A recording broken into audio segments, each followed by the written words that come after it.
Hey, how's it going, everybody? BurntBrian here, and in today's beer review, I'm taking a look at a very strong double IPA that was brewed in California, so come along and catch a buzz with me.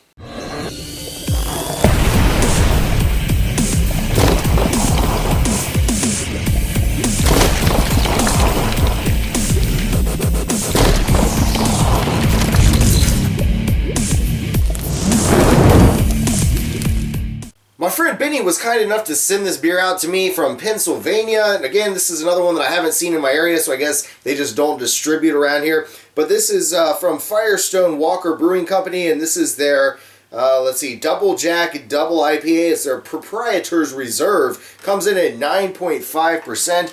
Really nice, simple label design on this one. And again, you guys know how much I love my IPA, so I'm really looking forward to giving this one a try. So without any further ado, let's pop the top and see what we've got on the pour of this beer, this heavy 9.5%.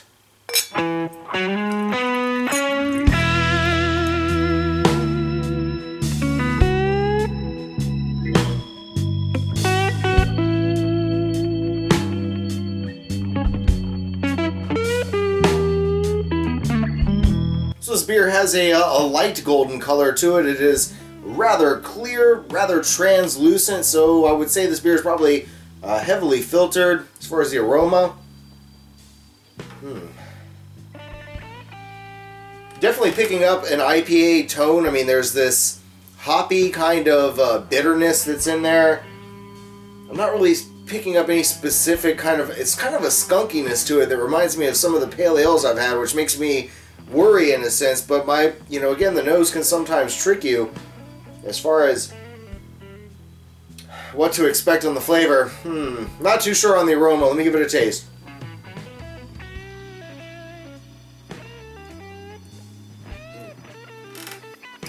So yeah, it's actually a rather refreshing beer, at least in this first sip while it's rather cold. Let me give it one more taste. Yeah, I'm liking this one. It's definitely not what I was expecting from the aroma, though there is that slight skunkiness, which makes me wonder, and it's not from a beer going bad or anything like that. It's just something about one of the hop varieties that they use in this that kind of reminds me of some other pale ales that I've had in the past. But at the same time, it's really smooth. It's rather refreshing. There's not too much of a dryness in the mouthfeel. Again, it's kind of a medium bodied. It's not too heavy, not too light. Interesting beer in general. Let me give it one more sip here. There's almost a little bit of a sweetness to it, and the alcohol flavor does kind of come through with this one, just a touch. So it's not overbearing alcohol, but there is a bit of a presence to it. Like the cap. Cap says lions, bears, and beers. Anyway, I'm kind of enjoying this. It's probably not one of my all-time favorites, but it is definitely something that I can sit back and relax and enjoy on. But again, I really won't know until I sit back and let the flavors, some of these notes come out as I let it warm up some, because ideally with a lot of these beers, somewhere around 50 degrees or so is ideal for drinking them to really get all of the flavors out of them. So, you guys know the drill. I'm going to sit back, relax, sip on this thing, and I'll be back to give you my final thoughts at the last drop.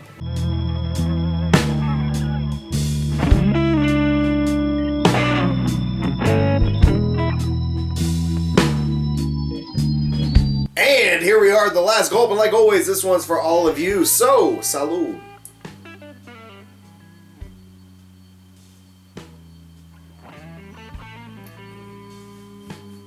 So it's definitely a decent IPA, but I gotta say there's a hops or something that's used in this that's just not my favorite.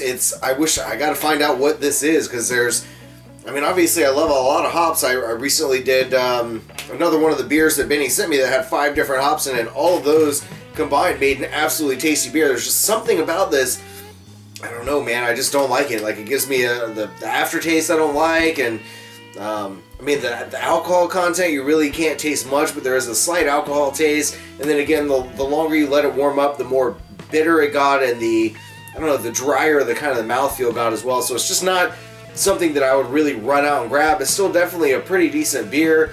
So I would probably give this one like, I don't know. I'm not going to rate these beers. I've thought about trying to, you know, put up rating scales for the beers. If that's what you guys think I should do, let me know down below. But I kind of been doing it as something I either am going to go out and actively get again or something that I won't. This is definitely one that I'm not going to actively go out and seek to find, but I wouldn't turn it down if somebody offered me another one in the future. And again, thank you so much, Benny, for sharing it with me, because I enjoy trying all kinds of new flavors, whether I really like it or not.